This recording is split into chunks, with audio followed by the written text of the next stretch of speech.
look at, again, the summary, we have here, I can see that for construction of field offices or regional buildings, we have 200 million, correct? Correct, Chairman. And then we have also 518 million voter registration and voter education in 45. It's only about 800 to 900. Yes. I support that, Madam Chair. And finally, a dear friend of mine, a fellow congressman, would like to ask this. We would like to request clarification regarding the regulations surrounding name changes for candidates during candidacy filing. There are some instances where there is a candidate who has a wife of an official and he cannot run anymore and therefore would use the name of the husband. Is that allowed? Ayun. Nag-conduct po kami, Madam Chair, ng investigation doon sapagkat hindi po niya kasi family name yun. Family name po yun ng kanyang brother-in-law. And yes. So there are many instances where names of the incumbents who was already term limited, now the husband and son, the wife and the son may be the one running, and they carry the name of the incumbent who has already finished his term. So is it not, this is deception, Mr. Chairman? We're trying to use another name for the candidate. Yung sa magaling pong lawyer, Madam Chair, Your Honors, may loophole po yung 1985 election code natin. Doon po nila gagawa ng paraan sa nickname o doon sa stage name. Ipapasok pa rin po yung pangalan na kilala sila para lang makita pa rin. Kasi po, doon po sa stage name or nickname, wala naman po tayong control kung ano yung gagamitin natin. Well, we have no problem with stage name, but we're talking of definite family names and first names of the incumbent who is already term limited, and they're being used with the wife. This is not about okay lang stage name, no? So, but what I mean is that these are really not stage people, not artists, but they are really using the name of somebody else. How is that? Ay, ano po yung misrepresentation po yan. Definitely. Kaya po kung may mga present na members ngayon at saka po yung nakikinig at nanonood sa atin, maganda po ma-file natin kasi po that's part of misrepresentation and that's under Section 74 in relation to 78 of the Omnibus Election Code. And therefore, not only is that a ground to cancel the candidacy, that is also a ground for a 1 to 6 years imprisonment. Thank you. So I thank you, and also my colleague who asked this question is thanking you. Two of us are thanking you, including Abante Mindanao Party List Maximo Rodriguez. Thank you. He has won, and he'll be part of those who will propose the additional budget of the COMELEC. Thank you so much, Madam Chair. Thank you. Thank you. May I call on Representative Julius Cesar Vergara.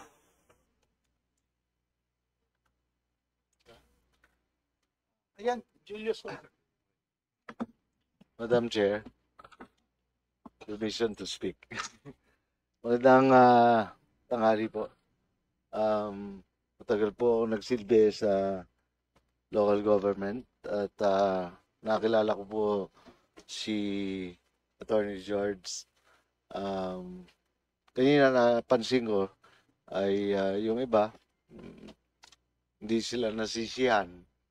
Pero mahirap talaga yung, para sa akin, mahirap talaga ho yung mag-chairman ng COMELEC. At may mga bagay-bagay na kailangan talagang ayusin. Ang hirap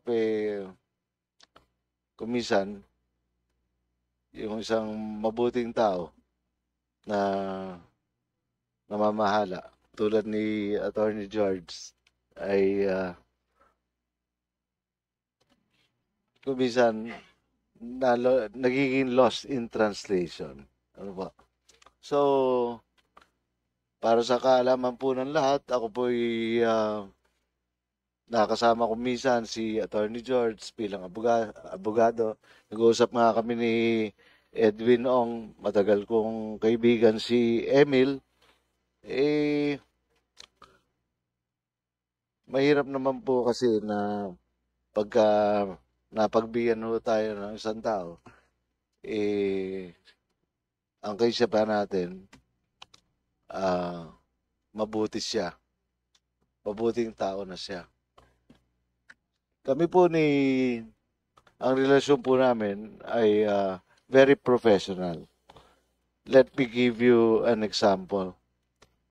Nung nag-highly urbanized city, ang Cabanatuan City, ako po nakalaban ko po si Attorney George. Pero nanatili yung aming relasyon na professional. Nanalo po ang kliyente ni Attorney George over us. Tinanggap po namin at kami po ay maginoon na nagkamay ni Attorney George. In fact, pagka ako'y nag-exercise, 2 oras pa kami kung magkwentuhan. So, let's give Attorney George a chance, our chairman, a chance. Kasi ang daming problema ng COMELEC. It is not a time for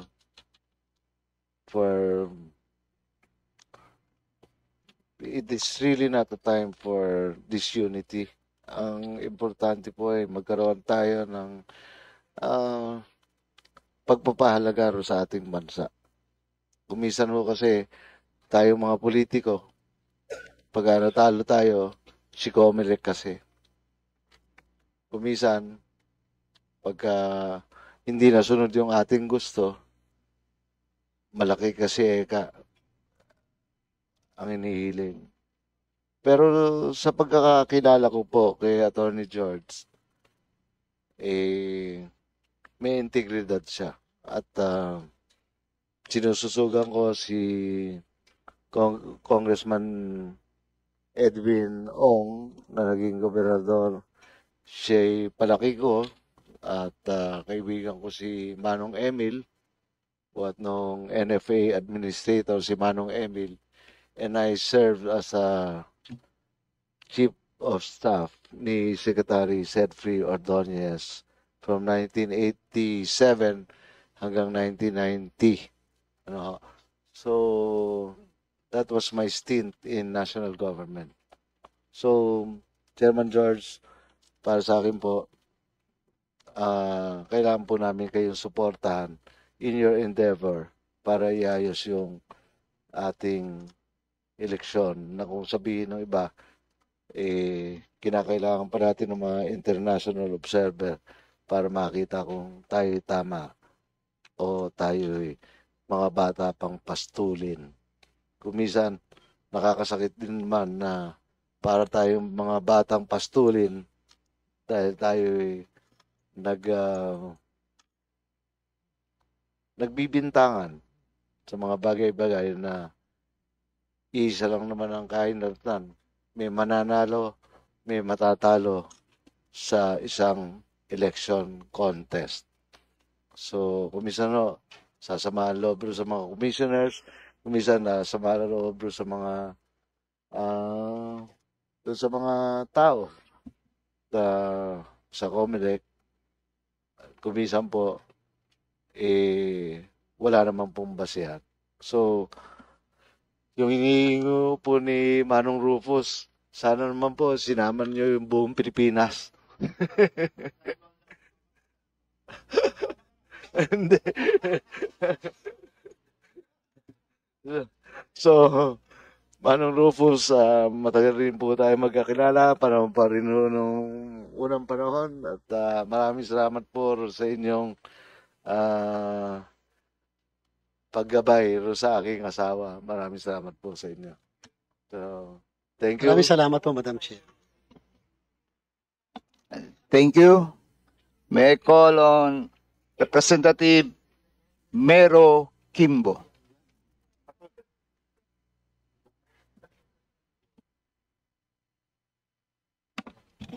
Maraming salamat. Magandang hapon sa lahat ng aking mga kasama sa COMELEC family. Chairman George, good afternoon po sa inyo.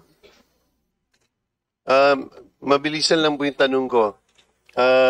Pinag-usapan na several times ang Section 95 of the Omnibus Election Code. Particular yung contributions ng persons or private companies who have direct dealings in government.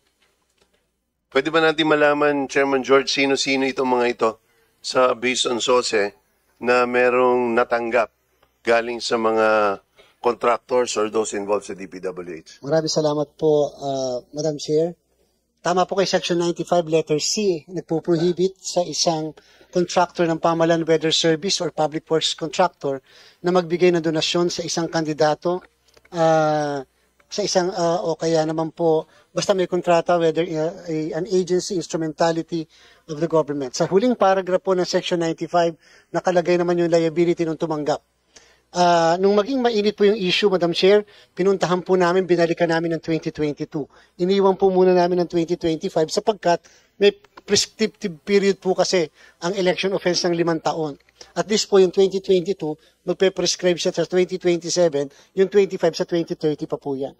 As of last Saturday po, 31 na possible contractors po yung aming nakita sa mga kumandidato sa lahat ng national positions so far. Ongoing pa po yung review namin. We are going to submit the list of 31.